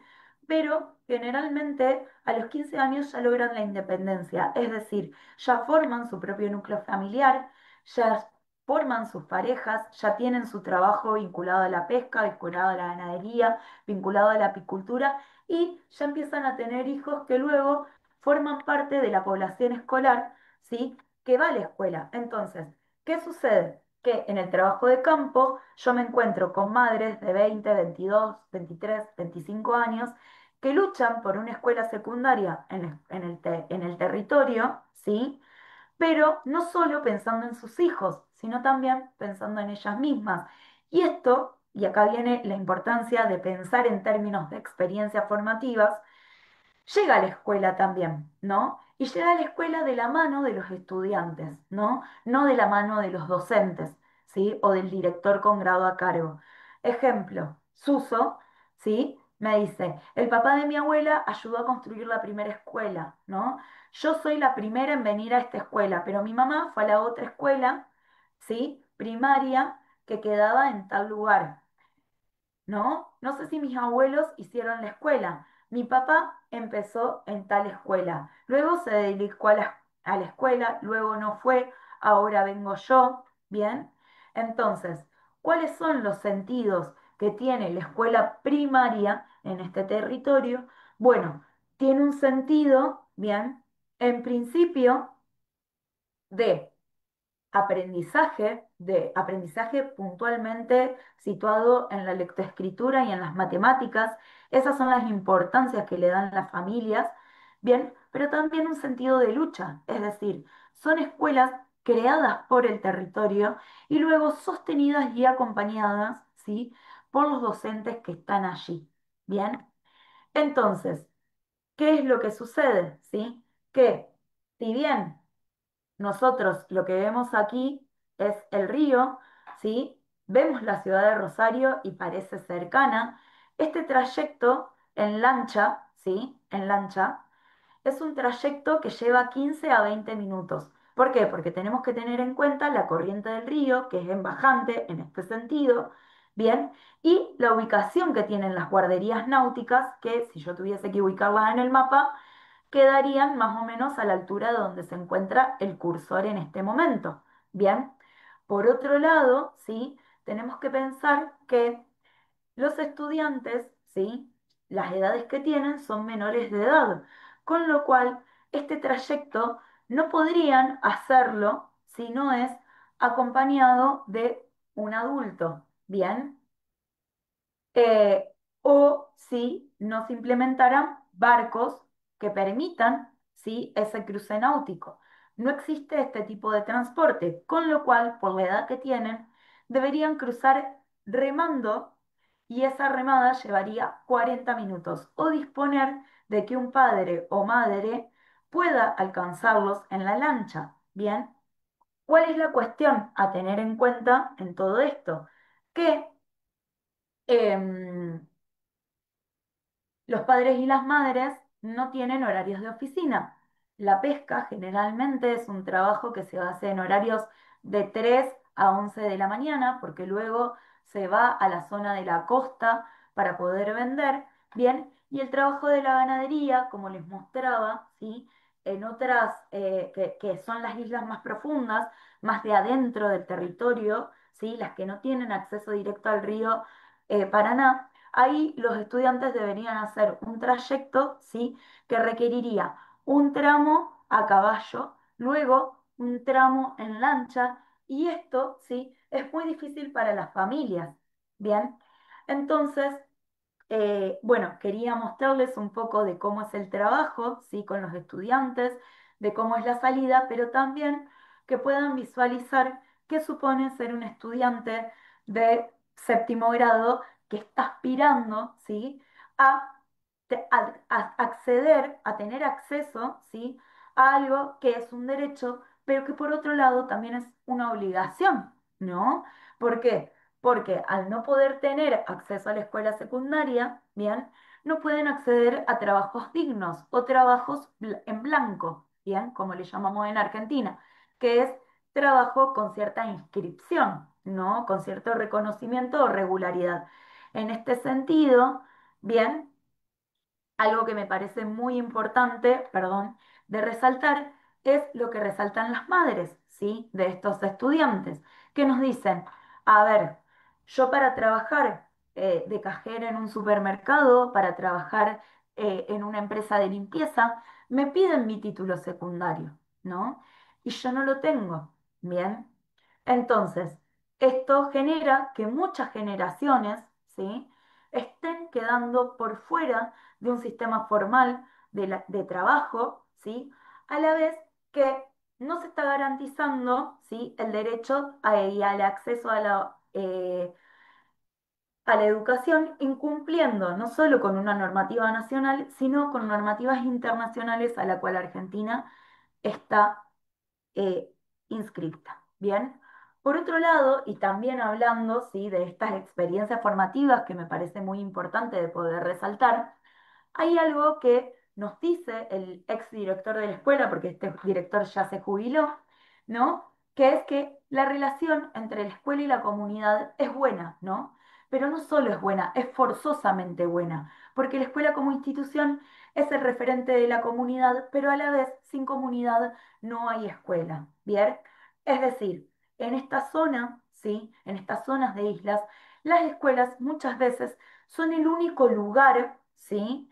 em, de socialización. Bien, es más, para que ustedes se den una idea, voy a seguir leyendo el registro porque es muy lindo. Dice, eh, mil disculpas, estoy resfriada. Ay, perdón, no puedo mutearlo. Gracias, mil disculpas.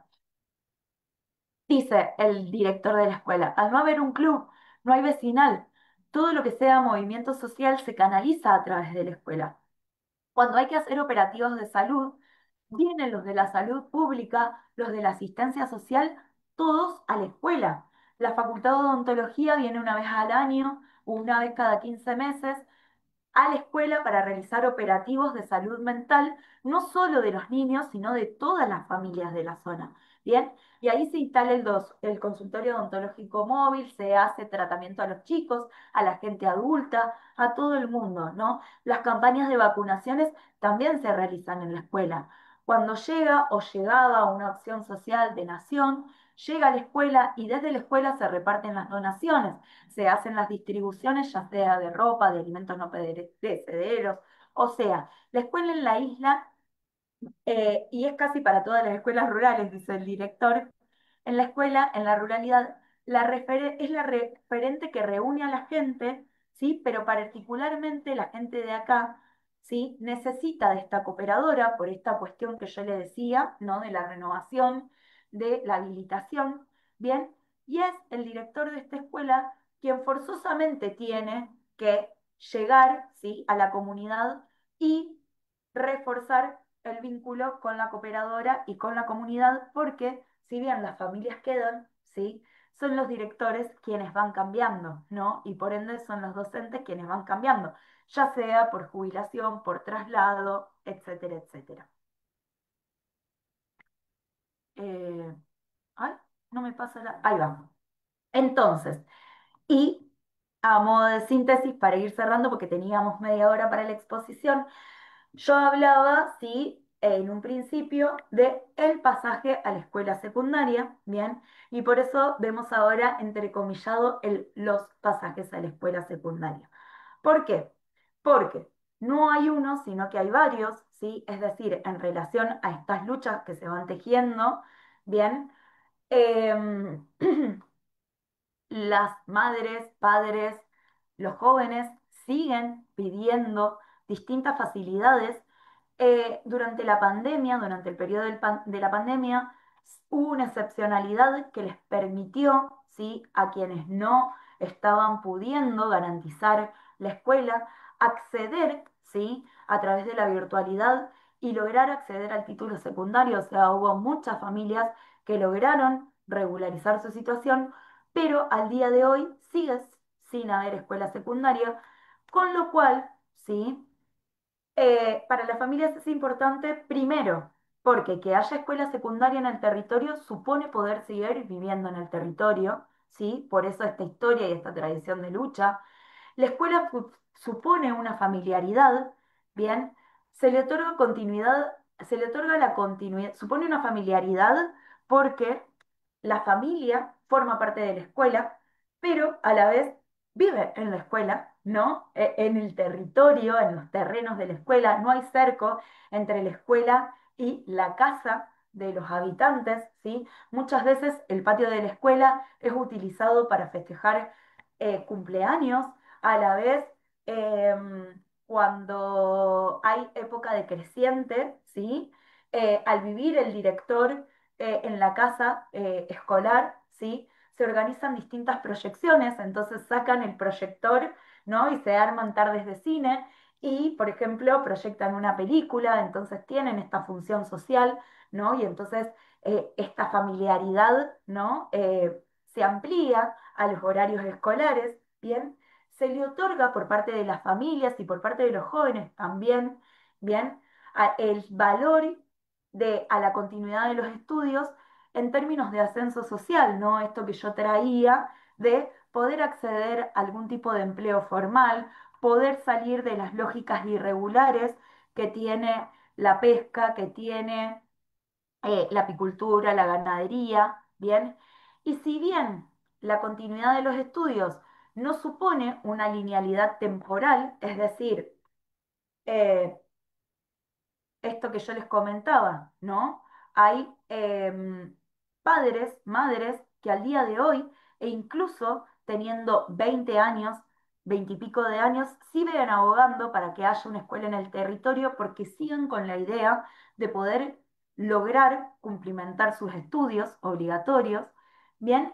Y a la vez, terminar la escuela supone un logro personal, ¿no? Esto de poder acceder, ¿no? Poder seguir, ¿no? Con aquella tradición que tienen las familias de lucha, ¿no? De resistencia en el territorio.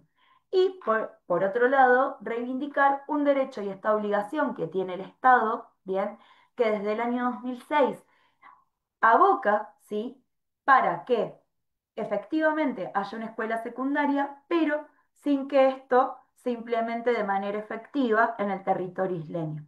Entonces, acá otra vista de cómo es la isla, de cómo supone también llegar al territorio, el tramo que yo les comentaba a caballo, ¿no? O bueno, caminando en el caso de estas infancias. Y bueno, muchísimas gracias por la atención y perdón que me he extendido un minutito. Muchas gracias, Macarena. No, al contrario, estamos en tiempo.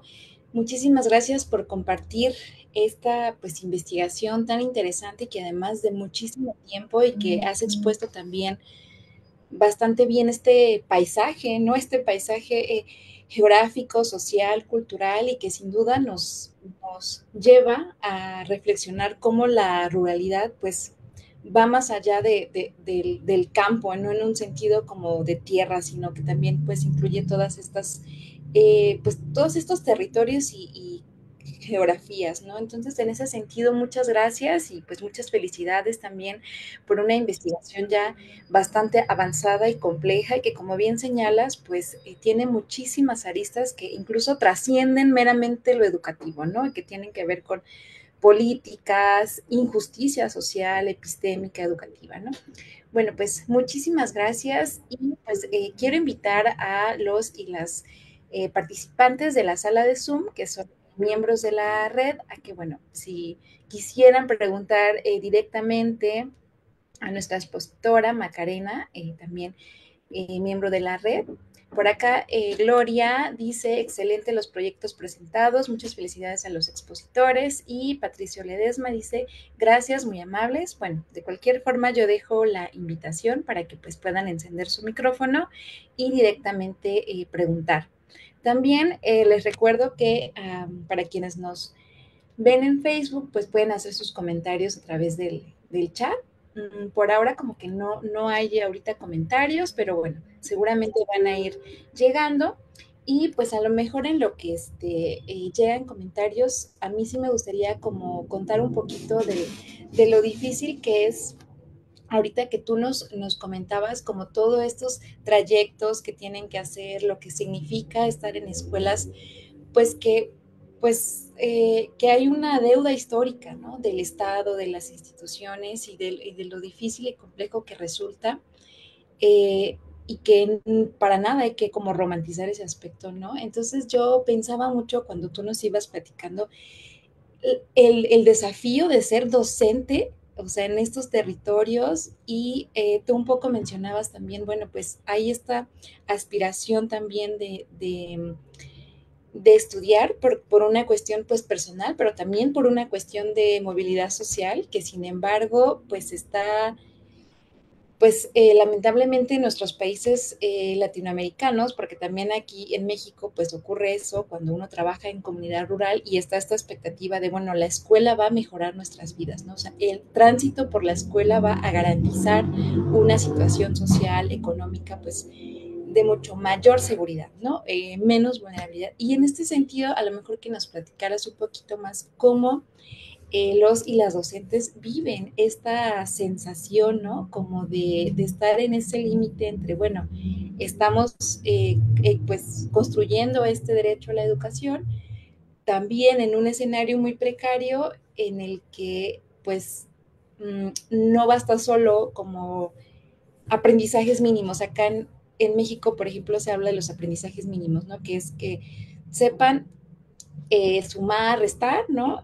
Por ejemplo, en comunidades indígenas, que es en donde yo usualmente trabajo, bueno, que sepan leer y escribir en español de manera eficiente, ¿no?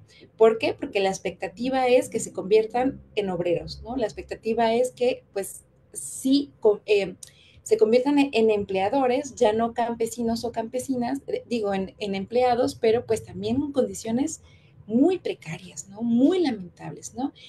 Que ahora se intenta un poco cambiar con la nueva escuela mexicana que ya nos compartía el maestro Patricio, ¿no? Y bueno, es no solo la escuela para generar mano de obra, ¿no? O sea, este término tan terrible, mano de obra barata, que se puede traducir en empleos mal pagados, ¿no? Realmente, jornadas laborales muy amplias, ¿no? Entonces, en ese cruce, ¿cómo los y las docentes también lidian con esto, pues con este puente de no solo enseñar conocimientos como muy de la escuela, ¿no? Sino pues como otras formas de resistir y de gestionar estas injusticias, cómo lo viven, o lo gestionan, o bueno, no sé, como si tú has podido como platicar de esa parte también afectiva, ¿no? Bueno, suceden varias cuestiones, digamos. Por un lado, eh, traté de ir muy rápido, así que ahora que tengo tiempo, me voy a explayar un poquito más. Por ejemplo, los docentes, también depende mucho del trabajo docente, de qué tipo de escuela, ¿sí? De qué tipo de escuela estemos hablando. Por ejemplo, si estamos hablando de las escuelas flotantes, generalmente esa escuela es de personal único. Es decir, es un barco que no es muy grande, no tiene una... O sea, imagínense un barco de dimensiones no muy grandes, ¿sí? Que en ese mismo barco está el salón, digamos, de clases, la cocina, y es el docente, el director, el cocinero y el maestro, ¿no? Entonces, está el docente dentro de sus actividades. Por otro lado, estos barcos, o sea, en toda la zona de islas que yo les describí, no existen los servicios. O sea, no hay agua potable, no hay luz, o sea, no hay electricidad, ¿bien? Entonces, en la vida cotidiana, cómo van resolviendo esas cuestiones? Bueno, con garrafa de gas, con generador, digamos, eléctrico o con paneles solares. Y algunas escuelas también tienen energía eólica. ¿Qué pasa? Dependiendo de los fondos, o sea, en Argentina, sí, tuvimos una serie de gobiernos progresistas que fueron generando determinados avances y condiciones. Pero la realidad es que igual no estuvieron a la talla, o sea, no lograron garantizar todo como debieran haberlo garantizado, ¿no? Sin embargo, las condiciones actuales en las que están los docentes, con el gobierno que tenemos actual,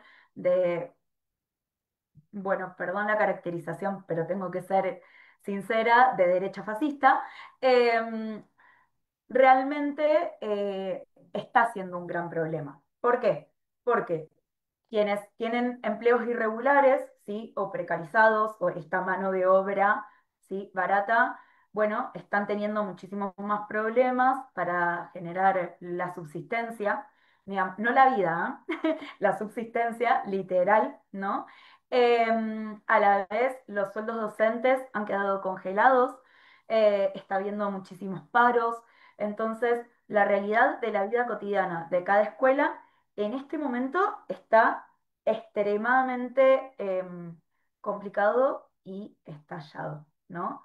Para que vos te des una idea, yo como becaria de CONICET, el día 27 me voy a enterar si sigo teniendo trabajo a partir de septiembre, ¿no? O sea, los contratos ya están tan cortitos y tan caducados que los van recortando a mes, ¿no? Te vas enterando cómo sigue tu continuidad laboral.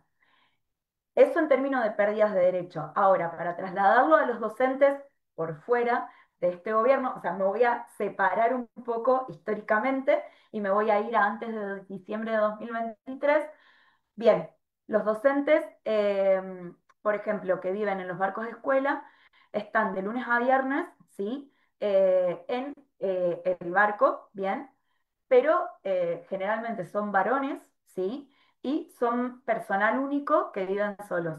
Ahora, por ejemplo, en estas escuelas que yo les comentaba, que tienen terreno, que tienen la casa de la docente al lado, ¿sí? Por ejemplo, tenemos otros docentes que lo que hacen es que cuando se instalan, llevan a sus hijas, ¿sí? Y las hijas se escolarizan, ¿bien? Dentro de esta escuela de isla, ¿no? Y después tenemos docentes que, bueno, dependiendo de cómo son las realidades familiares, de pareja, van conjugando, ¿sí? Los hijos quedan en la ciudad, ellas quedan en la semana, bien, y van haciendo eso. Respecto de cómo organizan las tareas y un poco linkeándolo con lo que traía el profesor Patricio, el maestro Patricio, ¿sí? Al interior del aula no se da esto de que hay distintas pizarras, ¿no? Sino que se trabaja todo en una misma pizarra. Sí es cierto que se divide la pizarra, ¿no? Para identificar quién es cada contenido, pero también suele suceder, y esto es algo que resaltan mucho los docentes, esta cuestión de la solidaridad, ¿no? De que quien está más avanzado, ¿no? De los estudiantes se para, ayuda al compañero, ¿no? O que si bien, por ejemplo, están dando la materia de lengua, ¿no? Bueno, que los más pequeños, los más grandes lean el cuento y vayan practicando la lectura, que los más pequeños puedan ir ejercitando, ¿no? Primer y segundo grado, la comprensión de ese texto, escribiendo, o sea, haciendo un dibujo, ¿no? Que ya los de tercer grado escriban, hagan el dibujo, pero escribiendo, ¿sí? El nombre de los personajes, que luego, por ejemplo, los de cuarto y quinto escriban una oración o un breve texto agregando, comentando de qué se trataba el cuento, ¿no? Y ya para el sexto o séptimo grado, por ejemplo, en la materia de lengua, una de las consignas era, les replico una clase, ¿no? Como para identificar cómo dentro del aula se van dando todas esas cositas, ¿no? Para los de sexto y séptimo grado ya no solo es, bueno, la lectura y la práctica de la lectura, que es de cuarto en adelante, ¿no? Y circulando, ya no es solo el breve relato, sino es dentro de las oraciones que generamos, armar oraciones directa e indirecta, identificando, ¿no? Cuestiones gramaticales concretas, ¿no? Entonces, en eso va el trabajo y mientras que los estudiantes van haciendo esto, ya sí, estas docentes que están en estas escuelas sobrelevadas van y coordinan con la cocinera, ¿sí? Y van planeando las otras actividades o si tienen que darle, hay algunos generadores que son muy viejos y que todavía hay que darle, hacer girar como una manivela, entonces aprovechan ese momento, generalmente cuando yo estoy haciendo registro, porque los niños se quedan más calmos, entonces van y giran la manivela, ¿no? O piden ayuda, así es más o menos la organización de la vida cotidiana en las escuelas, pero sí que de lunes a viernes ellos viven ahí, ¿no? Con todo lo que eso supone, ¿no? Porque la tarea docente finalmente ya no es que el docente se lleva trabajo a la casa, sino que es que el docente está en la escuela, ¿no? Entonces, si hay cierta disponibilidad a toda hora, ¿no?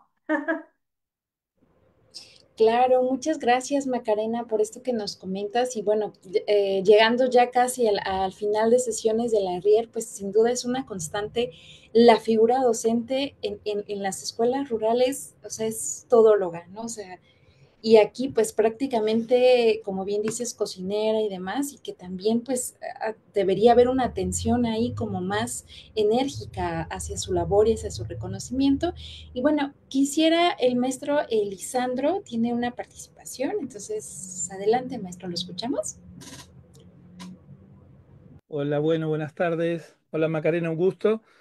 Em, sí, a mí me gustaría hacer como una salvedad, digo, pensando también en quienes están escuchando en el marco de este ciclo de la RIER, que por allí, digamos, el conjunto de políticas que vos nombraste, que tienen que ver con la obligatoriedad de la escuela secundaria y con la modalidad de la educación rural, también tienen ciertas particularidades en función de las jurisdicciones de cada uno de los estados provinciales, porque por allí esta cuestión que vos nombrás de un poco la desatención, lo pongo entre comillas, a esto de parte de los estados provinciales para con este tipo de modalidad o para este tipo de escuelas, eh, quizás no es general en todas las provincias.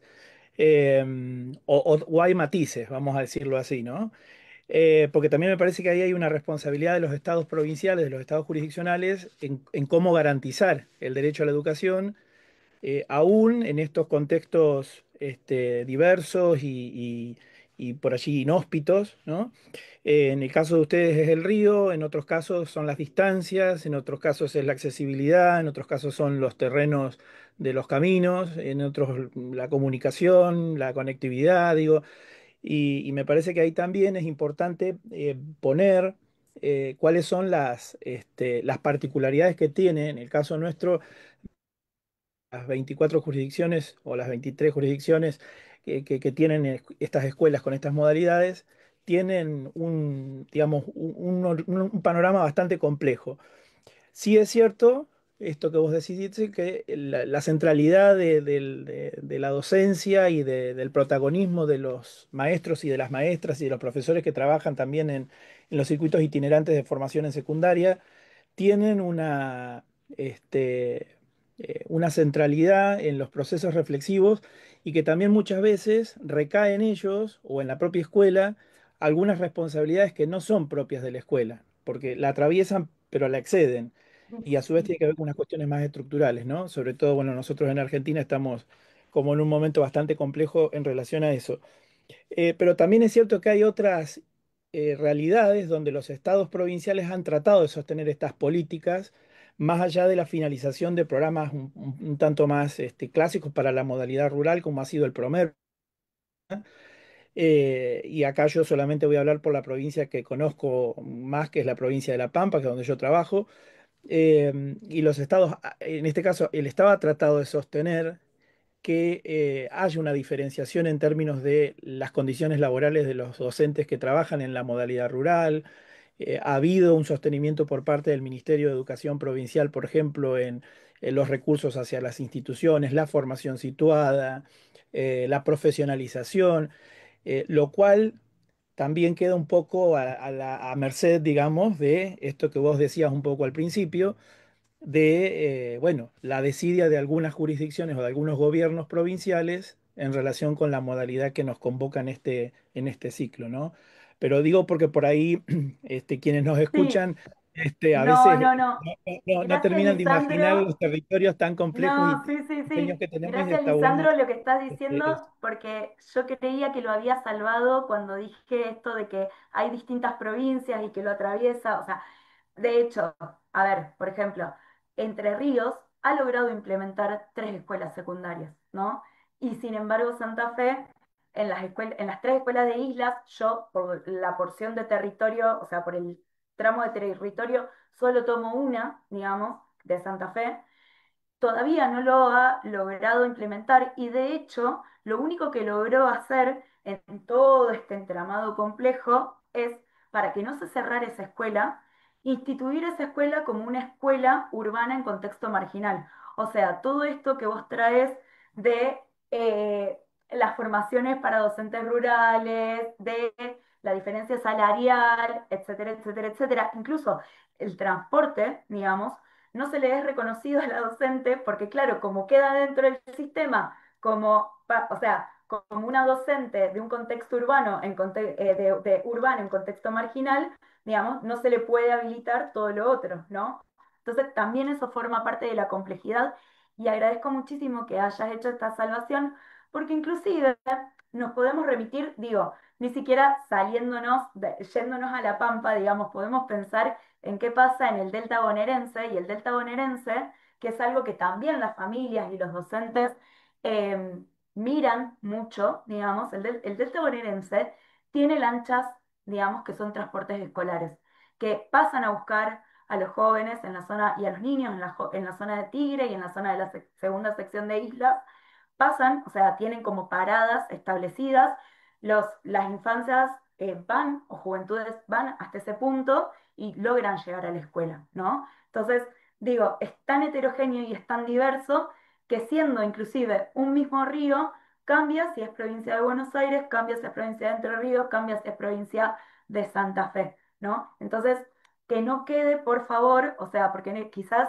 en las ansias de llegar a exponer, que no quede como una homogeneización, ¿no? Precisamente algo que me resulta súper importante y súper nutritivo es pensar en todas estas heterogeneidades y en todos estos atravesamientos y complejidades que muchas veces la propia burocracia institucional y la política y la coincidencia entre quien está en el gobierno nacional y quienes están en los provinciales va generando en tanto acuerdos, desacuerdos y y yo más que olvidos me gusta pensar como, o desatenciones, me gusta pensar que son olvidos intencionales, ¿no? Que tiene el Estado, porque sinceramente en 2020, 2021 hubo muchísimos fuegos en estas zonas, los fuegos llegaron a las escuelas, los fuegos en las islas, producto del agronegocio, ¿no? Em, Llegaron a las escuelas, llegaron a las casas de las familias y en ese momento em, el Estado no estuvo presente, pero se luchó muy fuertemente en Argentina por la ley de humedales y cuando estábamos próximos a las elecciones, todo el mundo habló de los humedales, todo el mundo empezó a querer ir a las islas, a querer ir, ¿no? Entonces, estas cosas, esos usos también se van generando con las poblaciones. Así que gracias por la aclaración, Lisandro. Muchas gracias, Lisandro y Macarena. Muchas gracias por hacer estos comentarios que pues nos ayudan también a quienes no estamos en ese contexto pues a complejizar todavía más la mirada. Entonces pues agradecemos muchísimo esta intervención. Y bueno, aquí hay una última pregunta, pero me parece que ya se respondió de alguna forma, pero no quiero irnos sin leerla. Es de Zenobio Popoca. Dice, valiosa investigación, gracias por compartir. Y las preguntas son, ¿qué tanta movilidad hay de los docentes? ¿Cómo se favorece su arraigo? Y si tienen algún tipo de apoyo económico o de otro tipo. Bueno, ya, creo que de alguna forma ya lo respondiste. Pero bueno, no sé si quisieras hacer un último comentario para ya pues también cerrar esta presentación de tu parte. No, yo simplemente quiero agradecer por el espacio.